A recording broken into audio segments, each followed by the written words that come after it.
voy a leer del libro de Marcos, del Evangelio de Marcos, capítulo 9, a partir del versículo 2 hasta el 13. Continuamos con nuestra serie como cada domingo. Esto es uno de los pasajes mejor conocidos en la historia de la vida de Jesús en su paso por la tierra. Marcos 9, versículo 2 en adelante. 6 días después, Jesús tomó consigo a Pedro, a Jacobo y a Juan y los llevó aparte, solos, a un monte alto y se transfiguró delante de ellos. Y sus vestiduras se volvieron resplandecientes, muy blancas, tal como ningún lavadero sobre la tierra las puede emblanquecer. Y se le apareció Elías junto con Moisés y estaban hablando con Jesús. Entonces Pedro, interviniendo, dijo a Jesús: Rabí, bueno es estarnos aquí. Hagamos 3 enramadas, una para ti, otra para Moisés y otra para Elías. Porque él no sabía qué decir, pues estaban aterrados. Entonces se formó una nube cubriéndolos y una voz salió de la nube: Este es mi Hijo amado, a él oíd. Y enseguida miraron en derredor, pero ya no vieron a nadie con ellos, sino a Jesús solo. Cuando bajaban del monte les ordenó que no contaran a nadie lo que habían visto hasta que el Hijo del Hombre resucitara de entre los muertos. Y se guardaron para sí lo dicho, discutiendo entre sí qué significaría resucitar de entre los muertos. Y le preguntaron diciendo: ¿por qué dicen los escribas que Elías debe venir primero? Y él les dijo: es cierto que Elías al venir primero restaurará todas las cosas, y sin embargo, ¿cómo está escrito del Hijo del Hombre que padezca mucho y sea despreciado? Pero yo os digo que Elías ya ha venido y le hicieron cuanto quisieron, tal como está escrito de él. Padre, gracias por un evento tan especial como el que acabamos de leer. Padre, yo quiero pedirte que a través de los ojos del alma tú nos permita ver en este pasaje lo que nuestros ojos del cuerpo no pueden ver. Padre, lo que ocurrió ese día debió haber sido algo extraordinario, a lo que yo no puedo hacer justicia con mi predicación, pero yo te pido que por medio del Espíritu tú agigantes la imagen de tu Hijo en la mente de cada uno de nosotros los que escuchamos, de manera que nosotros nos vayamos de este lugar habiendo visto a Jesús de otra manera y habiéndonos postrado delante de Él de una mejor manera. Te lo pedimos en Cristo Jesús. Amén. Sin lugar a dudas, como yo decía, este es uno de los eventos mejor conocidos en la historia del Maestro y es muy conocido porque es un evento muy sui generis, muy único. Es un evento extraordinario, un evento que solamente ocurrió una vez en la vida del Maestro. Y es tan extraordinario que los 3 evangelistas sinópticos, Mateo, Marcos, Lucas, le dedicaron tiempo, tinta, por así decirlo, a describir lo que ocurrió esa noche en ese monte. No podemos olvidar que apenas unos 6 días atrás, por eso el texto comienza diciendo 6 días después, unos 6 días atrás Jesús había tenido un encuentro en Cesarea de Filipo con sus discípulos, donde Pedro, iluminado por Dios, pudo declararlo y confesarle como el Cristo, el Hijo del Dios viviente. A lo cual Jesús responde que ni sangre ni carne le había revelado tal cosa, sino su Padre que estaba en los cielos. E inmediatamente después Jesús comienza a hablarles por primera vez acerca de su muerte y de su resurrección. Y 6 días después Él tomó a Pedro, a Jacobo, a Juan y se lo llevó a un monte alto. Es un pasaje corto en los evangelios, pero es un pasaje sumamente rico en experiencia. Y de esa manera nosotros tenemos que abordarlo reconociendo que aquí hay algo que yo necesito ver. Aquí hay algo que Dios necesita ayudarme a experimentar a través de la palabra. Y con eso entonces yo quiero que veamos cinco eventos que ocurrieron durante la misma experiencia, uno detrás del otro. Y el primero de ellos fue la transfiguración misma de Jesús. Jesús toma a Pedro, a Jacobo y a Juan, a su círculo más íntimo, aquellos que experimentaron cosas que los otros 9 o 70 o la muchedumbre más experimentó. Fueron estos 3 los que fueron invitados a pasar a la casa de la suegra de Pedro el día que Jesús reprendió la fiebre y la sanó milagrosamente.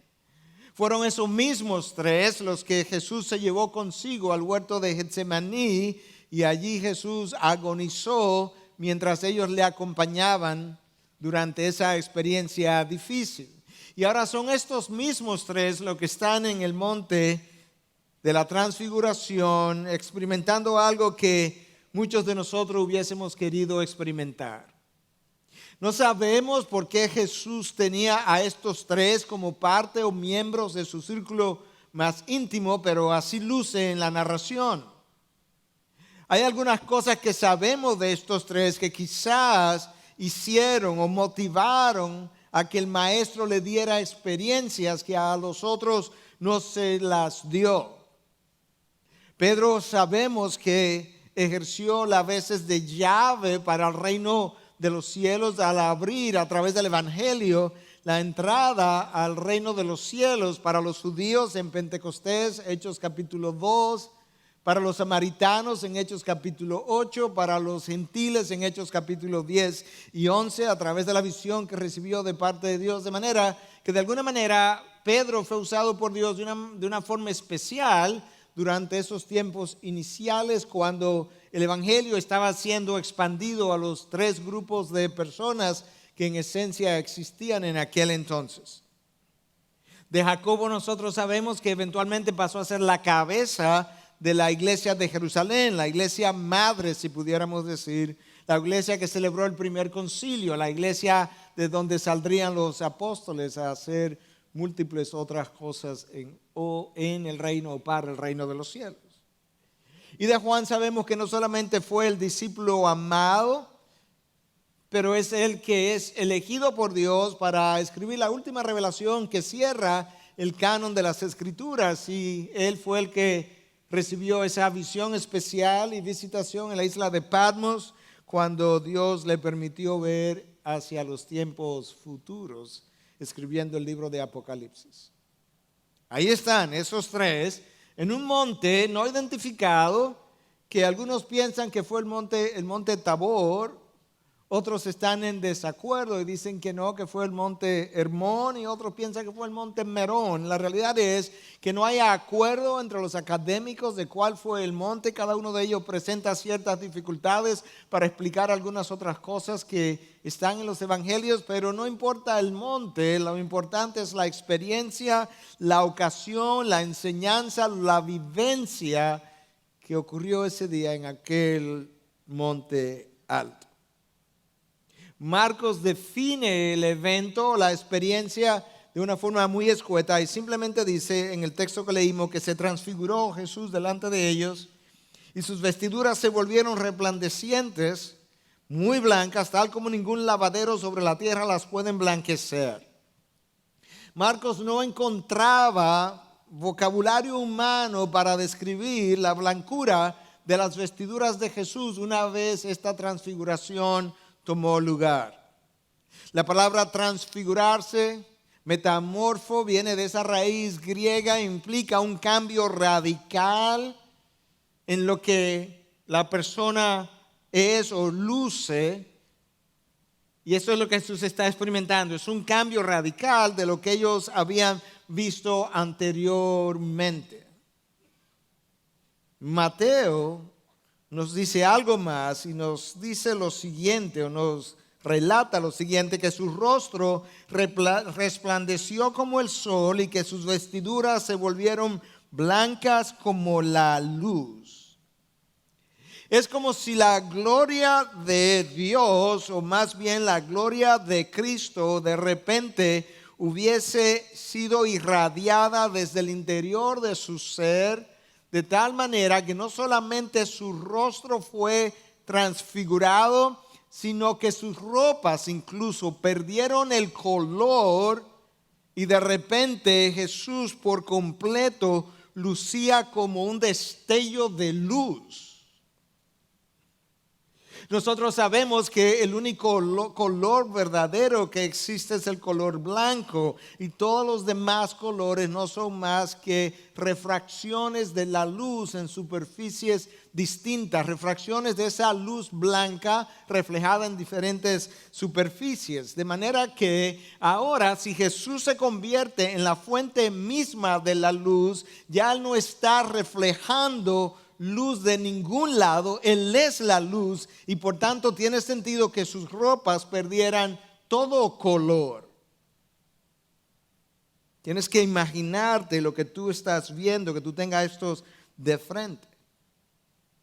6 días atrás, Pedro había recibido una revelación y pasado a los demás discípulos de que delante de ellos estaba alguien conocido como el Mesías, el Cristo, el ungido. Todas estas palabras significan la misma cosa, el que había de venir. De manera que ellos tuvieron revelación días antes acerca de la misión de Jesús, pero cuando la gloria misma de Dios es irradiada desde el ser de Jesús hacia afuera, ahora ellos están recibiendo una revelación no acerca de la misión de Jesús, sino acerca de la naturaleza de la persona que está delante de ellos. Es Dios en toda su gloria. Esta debió de haber sido una experiencia fascinante, intimidante, fuera de serie. Y yo no sé si usted piensa como muchas veces yo pienso, pero en ocasiones yo pienso cosas como esta. ¿Cuál sería de todas las experiencias que el maestro tuvo con sus discípulos a su paso por la tierra, cuál sería la más fascinante en el buen sentido de la palabra? Cuando Jesús caminó sobre las aguas, cuando Jesús habló y los vientos inmediatamente pararon y las olas se calmaron. Ver a Lázaro resucitar y pararse de una tumba ya después de heder y caminar hacia afuera. Ver un demonio salir de una persona a un simple comando de Jesús. Yo no sé cuál tú elegirías, pero para mí esta sería la experiencia que yo hubiese querido tener. Porque aún después de la resurrección de Jesús, la gloria del Maestro, la gloria del Hijo de Dios, de la segunda persona de la Trinidad, no brilló de la manera que brilló esa noche. Este fue un evento único. Y de hecho, muchos de los académicos están de acuerdo en que cuando Juan escribe su evangelio en 1:14, cuando él dice, y el verbo se hizo carne y habitó entre nosotros y vimos su gloria, que Juan estaba haciendo referencia a esa noche en ese monte cuando Cristo se transfiguró y toda esta luz fue irradiada desde su ser hacia afuera, que esa noche es la referencia al texto de Juan 14 cuando él dice y vimos su gloria. La gloria de Dios no estaba siendo reflejada como en un espejo, estaba siendo irradiada desde Jesús mismo. ¿Imaginas eso? De hecho, la palabra gloria es una palabra con una larga historia, doxa en el griego. En la Sextuaginta, que es la traducción griega del Antiguo Testamento en hebreo, la palabra gloria implica eso, luz, brillantez. Y esto es lo que está ocurriendo esa noche. Y es que la luz de Jesús está iluminando. Y probablemente ellos ni siquiera vieron la gloria de Cristo en toda su plenitud, porque bien dice Dios que nadie puede ver su gloria y vivir, de tal forma que probablemente fue una manifestación coartada a través de su humanidad, de su gloria, porque Dios habita en luz inaccesible, dice el autor de Hebreos. Y no estaban preparados para ver la plenitud de esa gloria, pero estaban viendo gloria. la transfiguración de Jesús. Y mientras eso está ocurriendo, y como segundo evento al que yo quiero prestarle atención, es la visitación de estos testigos celestiales. Versículo 4. Y se le apareció Elías junto con Moisés y estaban hablando con Jesús. No sabemos cómo ellos supieron que este era Elías y Moisés, porque nunca antes lo habían visto. Pero asumimos que lo supieron de la misma manera que Pedro supo en Cesarea de Filipo que él era el Cristo, el Hijo del Dios viviente, por revelación divina. ¿Y por qué estos dos? No sabemos, pero Moisés, el dador humano de la ley, el instrumento a través de quien vino la ley, a quien el pueblo judío veneraba casi, está ahí. Finalmente Moisés llegó a la tierra prometida, no cruzó, pero ahora está allí, en aquel lugar. Una visitación póstuma.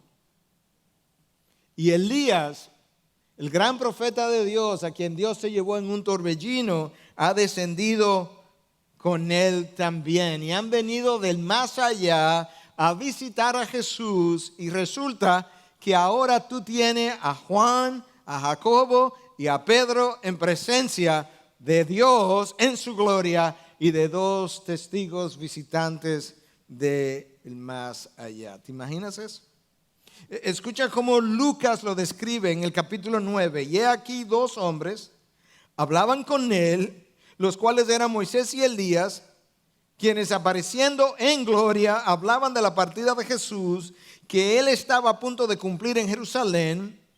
Pedro y sus compañeros habían sido vencidos por el sueño, pero cuando estuvieron bien despiertos, vieron la gloria de Jesús y a los dos varones que estaban con él. Aún estos dos mortales, dice el texto, que aparecieron en gloria. Elías y Moisés aparecieron en gloria. ¿Te imaginas aquel lugar donde los mortales aparecen en gloria? No la gloria de Jesús, obviamente, pero en gloria. Y ahora entiendes por qué a mí me hubiese encantado estar allí. Y Pedro y sus compañeros, habiendo sido vencidos por el sueño, dice el texto, escucha, pero cuando estuvieron bien despiertos, ¿qué fue lo que vieron? Vieron la gloria de Jesús.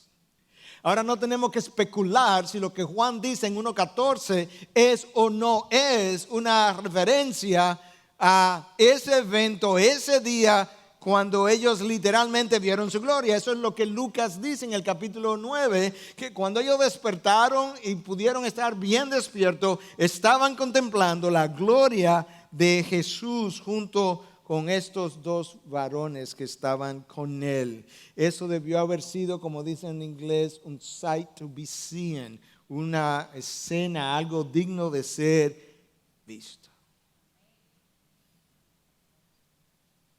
Fue tan extraordinario que ahora estos dos testigos celestiales comienzan a hablar y Lucas nos revela de qué hablaron. Hablaron de su partida que estaba pronto a ocurrir en Jerusalén. ¿Tú sabes cuál es la palabra traducida como partida en ese caso? Éxodo. Hablaron del éxodo de Jesús delante de Moisés, la figura del éxodo. Como el éxodo que Moisés dirigió trajo liberación al pueblo judío de Egipto, de las manos de Faraón, de la esclavitud de Egipto, y cómo el éxodo de Jesús vía su muerte y resurrección nos traería libertad a nuestros pecados. Aquí están las dos figuras del éxodo, una del Antiguo Testamento y otra ahora en el Nuevo. La primera apuntando hacia la segunda, y ahora está la máxima figura del reino de los cielos y de todo el universo delante de estos tres hombres, y ellos hablando con Moisés de su éxodo a punto de ocurrir, y estos tres hombres escuchando. Esto fue extraordinario. Ahora Pedro y Jacobo y Juan no están recibiendo una revelación de que este es el Mesías prometido, y eso fue hace 6 días. o de que este era un gran maestro, un gran rabino, un profeta, un hijo de Dios. No, ahora ellos están recibiendo revelación de que este es Dios encarnado. Para el pueblo hebreo, la palabra gloria era usada, atribuida exclusivamente para referirse a Dios. Y ese día ellos vieron la gloria de Jesús, la divinidad de Jesús, Dios en carne. Y esa revelación era importante. Porque si bien es cierto que en el Antiguo Testamento la figura del Mesías, de aquel prometido, estaba más o menos clara, en el Antiguo Testamento la idea de que el Mesías sería hijo de Dios no estaba clara, y mucho menos que sería Dios mismo. Y ahora esa es la revelación que ellos están recibiendo. Es una revelación progresiva acerca de quién es Jesús, y ahora la están completando. Ver a Moisés también debió haber reforzado en su mente la idea de la resurrección. La idea de la resurrección no estaba muy clara en el Antiguo Testamento tampoco. De hecho, los saduceos ni siquiera la creían. Los fariseos sí, los saduceos no. Ahora ellos tienen a Moisés, que había sido enterrado por Dios, resucitado enfrente de ellos. Wow. ¿Te imaginas esto? ¿Y a Elías? Yo hubiese solicitado una entrevista con cada uno de ellos para hacerle preguntas. Moisés, dime del día en que Dios bajó y descendió y sacudió el Sinaí. Elías, ¿cómo fue eso que te raptaron en medio de un torbellino? Cuéntame de esa experiencia. ¿Te imaginas eso? Moisés, te felicito, llegaste a la tierra prometida. Aunque él había experimentado una mejor. Pedro necesitaba esta experiencia, y Jacobo y Juan, para saber quién era Jesús. Pero Jesús necesitaba esta experiencia, si no, no hubiese ocurrido. En su humanidad, claro. Y yo creo, especulativamente, pero lo creo, que si pensamos en algo que ocurrió en el huerto de Getsemaní, yo creo que podemos tener una idea a qué se debió esta visitación. En el huerto de Getsemaní, Lucas 22 nos dice que un ángel le visitó para fortalecerlo a Jesús en su humanidad. Y ahora que hay otra visitación de un Elías, de un Moisés, y el tópico de conversación es su partida en Jerusalén, prontamente yo asumo que probablemente la intención de la visitación como enviados del Padre fue exactamente la misma: fortalecerle, prepararle para esa experiencia únicamente dolorosa en la vida de Jesús, que vendría pronto. Ahí están Moisés, Elías, Jesús transfigurado. Entonces escucha a Pedro. Entonces Pedro, interviniendo, dijo a Jesús: ¿tú no pensabas que Pedro se iba a quedar callado? Claro que no. Rabí, bueno es estarnos aquí, hagamos 3 enramadas. Una para ti, otra para Moisés y otra para Elías. Porque él no sabía qué decir, pues estaban aterrados. Pedro, si tú no sabes qué decir, pues no digas nada. Así somos nosotros, que muchas veces no sabemos qué decir y comenzamos a hablar, y cuando comenzamos a hablar decimos un disparate, o gagueamos, tartamudeamos. ¿No le ha pasado a usted? O usted quizás ha tenido la experiencia en usted mismo, o quizás otro la ha tenido enfrente suyo que no debió haber hablado. Mejor es, cuando yo no sé qué hacer, ya yo sé qué hacer nada. Meditar, observar, reflexionar. ¿Por qué nos sentimos obligados a hablar? ¿Por qué no dices algo? No sé qué decirte. Es mejor callar. Y aquí está Pedro sugiriendo algo terrenalmente muy bueno, pero fuera de orden. 3 tiendas, 3 enramadas. Una para Dios, imagínate. Siendo Dios mismo, por así decirlo, la enramada. Él es el templo. Él no necesita una enramada, Él es la enramada. de la divinidad de Dios en plenitud.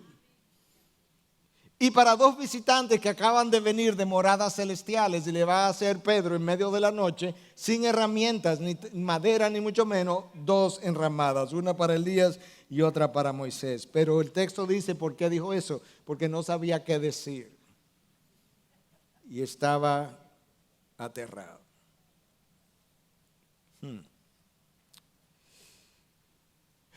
Ahora que Pedro ha hablado, ahora no es Jesús que lo va a interrumpir y lo va a reprender como ocurrió en Cesarea de Filipo.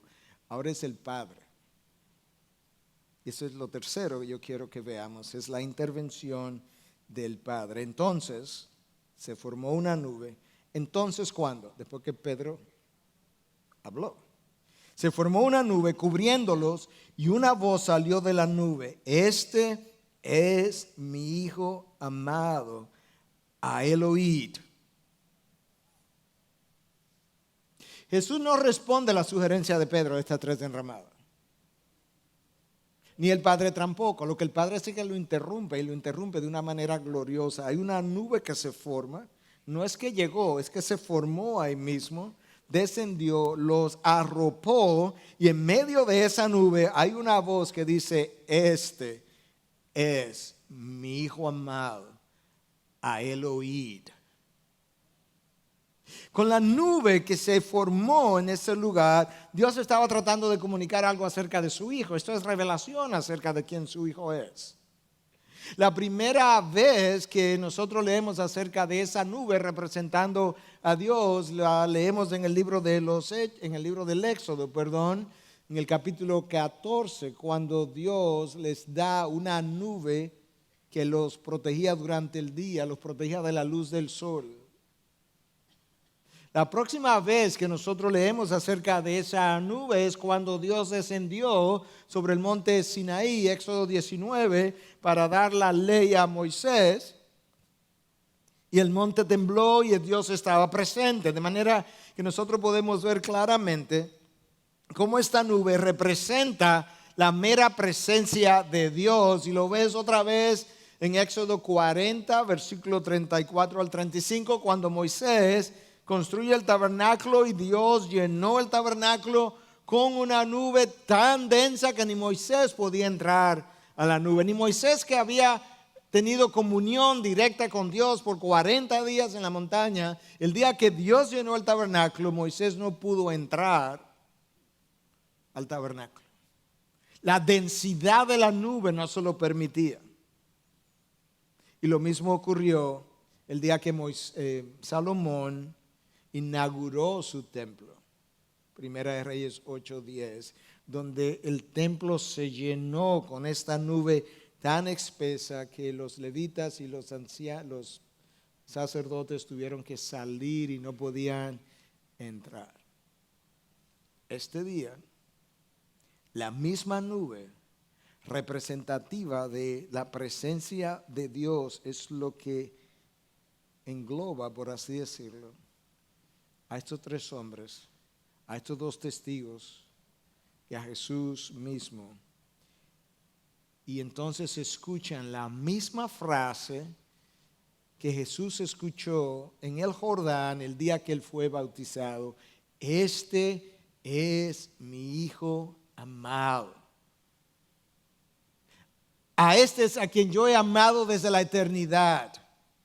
De la misma manera que lo afirmé y lo ungí en el Jordán, en esta noche, en esta ocasión, lo estoy afirmando, lo estoy volviendo a ungir en preparación para esa odisea que él pronto tendrá que afrontar en Jerusalén, y de la cual están hablando Moisés y Elías en el medio de esta experiencia extraordinaria. Pero Dios agrega una frase en esta ocasión: a él oíd. Es como si Dios hubiese estado diciendo por un lado a Pedro: Pedro, no continúe, escucha a mi hijo. Pero por otro lado, una de las fuentes consultadas dice que el verbo oír en en esta ocasión es un imperativo plural o un plural imperativo, lo que implica que Dios no le está hablando a Pedro de manera exclusiva, sino que nos está hablando a todos nosotros, diciéndonos a Él oír, a Jesús. Aquí está Moisés, aquí está Elías. Ellos dijeron grandes cosas por medio de los profetas. Yo hablé en el pasado, pero ahora en estos últimos días, como dice el autor de Hebreos, yo he hablado a través de mi Hijo. Ustedes lo tienen de frente, lo tienen transfigurado. Ustedes saben ahora quién es, a Él oíd.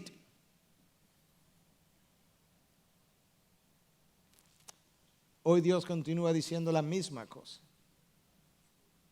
Y lamentablemente, Jesús, que continúa hablando de otra manera, a través de su palabra, a través del Espíritu, es esa voz que el incrédulo, el no creyente, siempre desobedece, y es esa misma voz que el creyente con frecuencia también voltea su oído y decide no oír. De hecho, la palabra obedecer en el original implica algo así como oír bien, hiperoír. De manera que cuando Dios nos dice a Él oír, nos está diciendo a Él obedecer.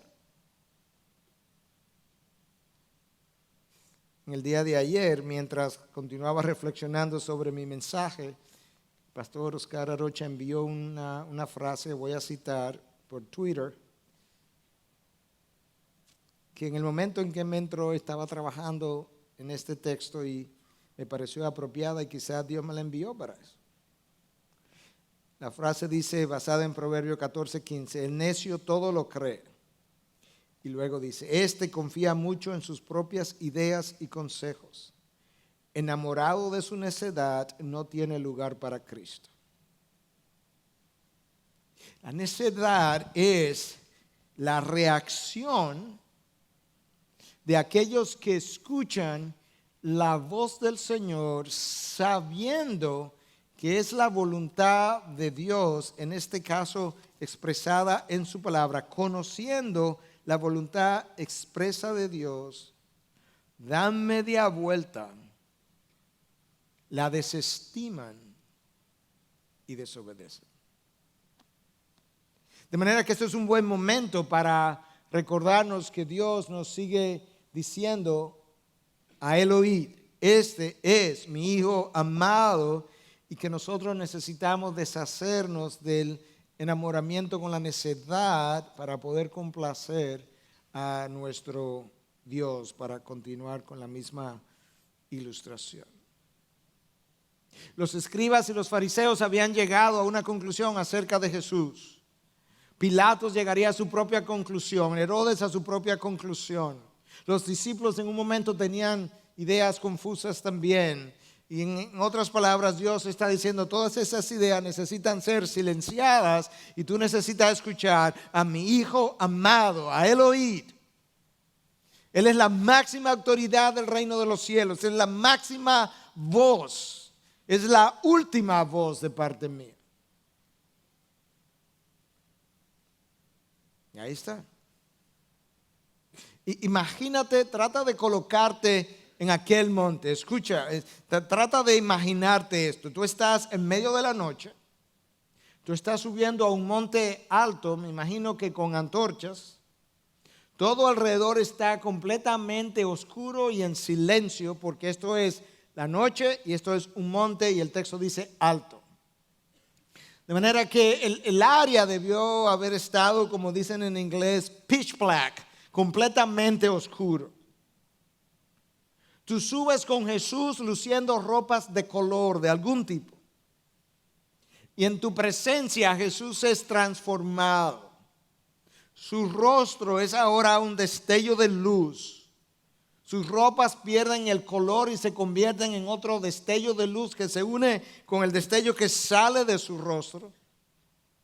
En medio de eso hay dos testigos celestiales a quien tú nunca habías visto y que se aparecen de la nada. Hay algo que te dice, ese es Elías y ese es Moisés.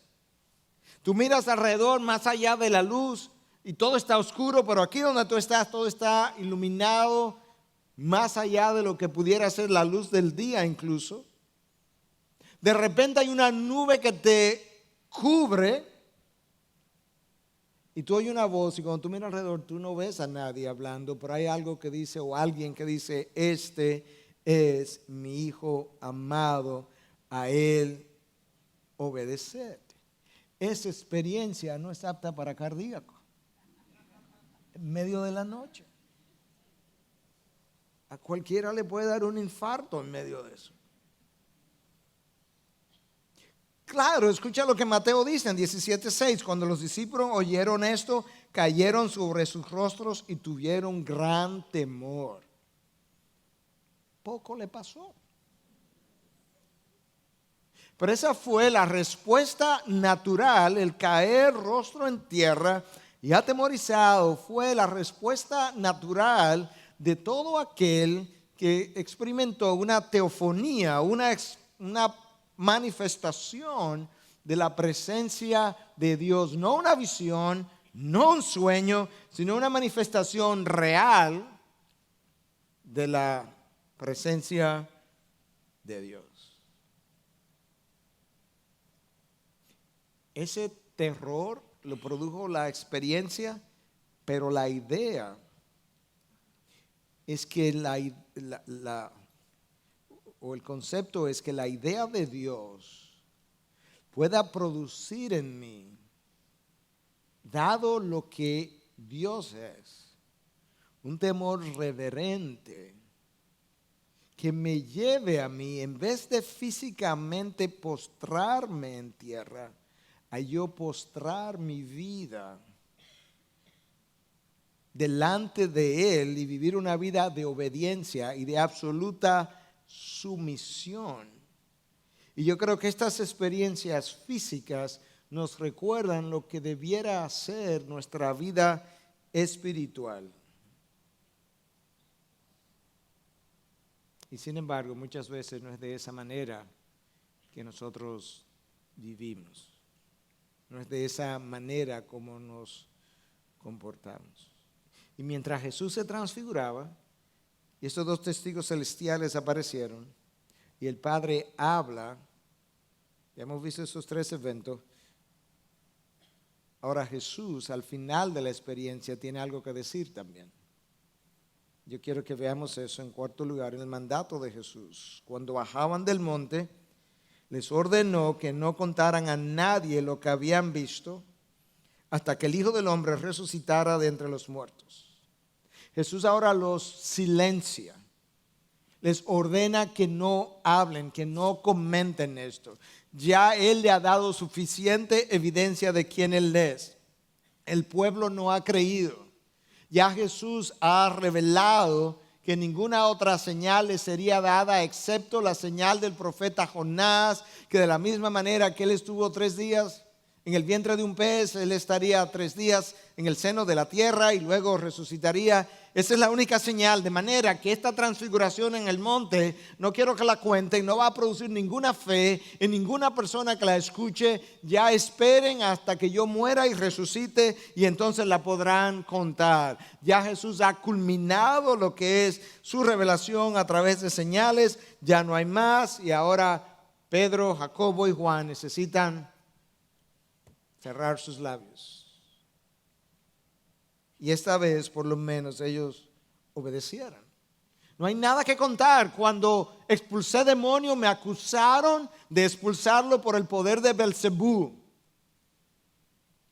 Lo vieron y no creyeron. Mucho menos creerán lo que le cuenten que ocurrió en medio de la noche. Y ellos guardaron silencio. Escucha lo que el versículo 10 dice. Y se guardaron para sí lo dicho, discutiendo entre sí qué significaría resucitar de entre los muertos.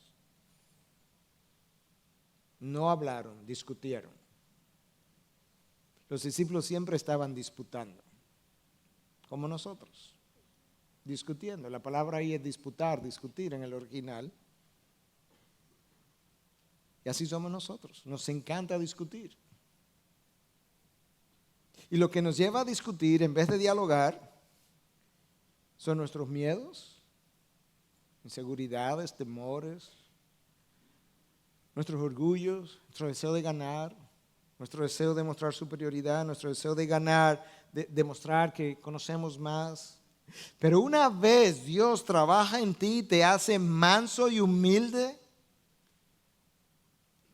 ya tú pierdes el deseo de ganar. De hecho, ganarle al otro te hace sentir mal porque no quiere que el otro se sienta ofendido, inferior, culpable, ni mucho menos. Pero ellos discutían, yo me lo imagino. ¿Qué tú piensas? Yo pienso que es esto. No, ¿cómo va a ser? No seas tarado, eso no, jamás. La ley no dice nada de eso. Aún después de la resurrección tomó varias apariciones para convencer a los discípulos de qué significaba realmente su resucitación, o su resurrección, perdón. Pero ahora la experiencia ha terminado. En un momento dado, dice el texto, ellos miraron alrededor y ya Jesús estaba, pero Elías y Moisés habían partido.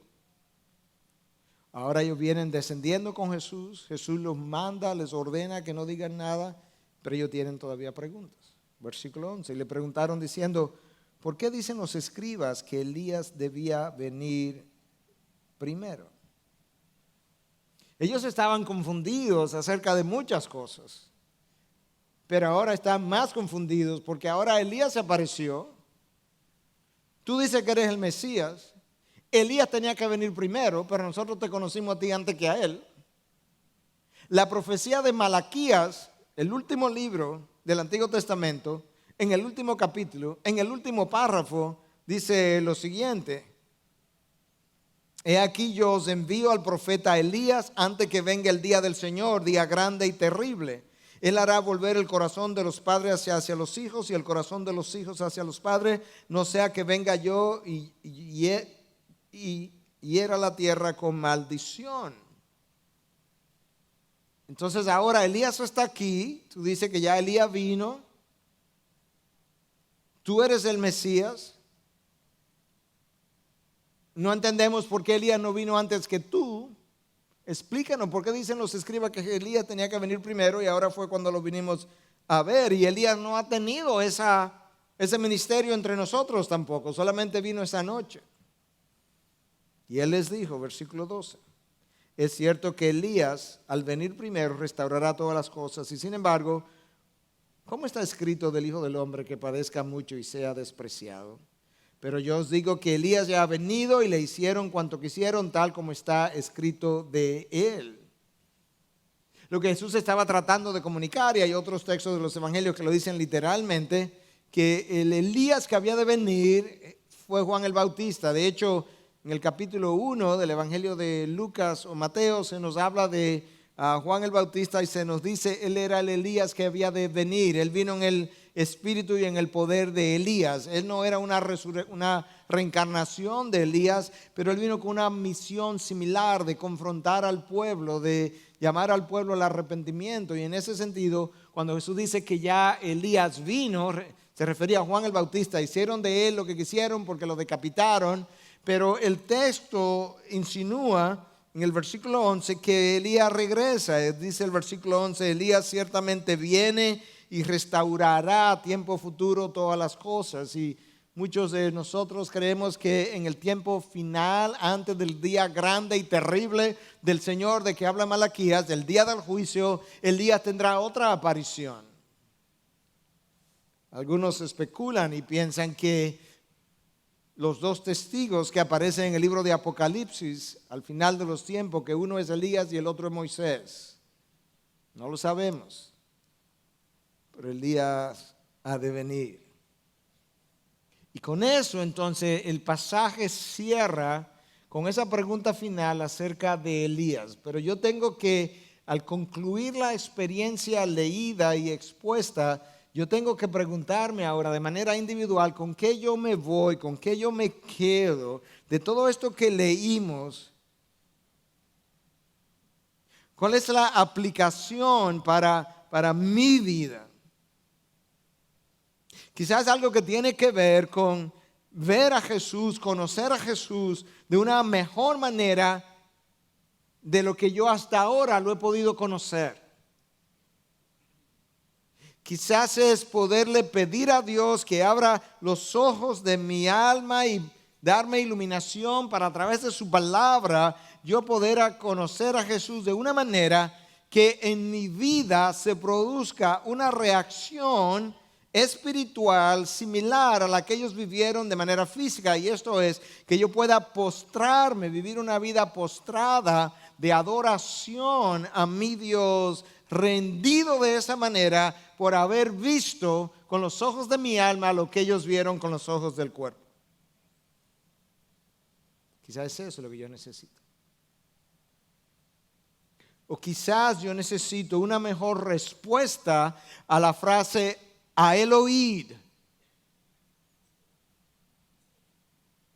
Y cuando dice a él oíd, Dios no está simplemente diciendo que escuche con los oídos, sino a él obedeced. Quizás yo necesito prestar más atención a esa frase y poder decir, yo tengo que oír obedeciendo de una mejor manera como discípulo de Jesús a a quien Dios ha amado desde la eternidad y de quien Él dijo a él oíd. En plural, para mí. Quizás mi grado de oír o de obediencia no se está correspondiendo con la estatura de la persona que ese día brilló en la gloria de la divinidad de su persona. Quizás es que todavía yo obedezco a Jesús más como mi hermano en la carne, que ciertamente se identifica conmigo, pero que yo no le estoy dando el grado de señorío que Él tiene y que Dios quiso revelar ese día en el monte. Quizás eso. Quizás es que yo también necesite aprender lo que Pedro necesitaba aprender, callar y escuchar a Dios hablar a través de su palabra, a través de su espíritu. Escuchar su voz, dejarme arropar por Dios, por así decirlo, y callar ahí. Quizás necesito dejar de pensar tan terrenalmente en estas enramadas que Pedro estaba pensando y realmente cuando vivo ciertas experiencias como ellos estaban viviendo, callar y preguntarme, ¿qué quieres tú enseñarme, Dios, en esta experiencia? O quizás son todas las anteriores. Si Cristo bajara y descendiera en este momento, ¿cuál sería tu respuesta? ¿Sería una de silencio? Tratando de escuchar si Él acaba de llegar, ¿qué tiene que decirme? ¿O sería una de impulsiva, de conversar y decir algo porque no sabes qué hacer? ¿O sería una actitud de gozo y danzaría en su presencia? ¿O te arrodillarías o te quedaría de pie? ¿Te maravillarías? ¿O sería algo frívolo como, llegó Jesús, qué bueno?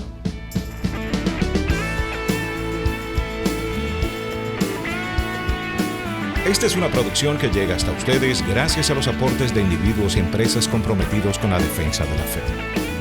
Para más información, preguntas y comentarios, visite nuestra página de internet www.integridadisabiduría.org. En esta página encontrará información sobre la producción de este y otros recursos que ponemos a su disposición, como también las formas en las que usted puede contribuir con la producción de programas como estos. Les invitamos nuevamente a visitar nuestra página de internet www.integridadisabiduría.org. Será hasta la próxima, cuando nos reencontremos en su palabra.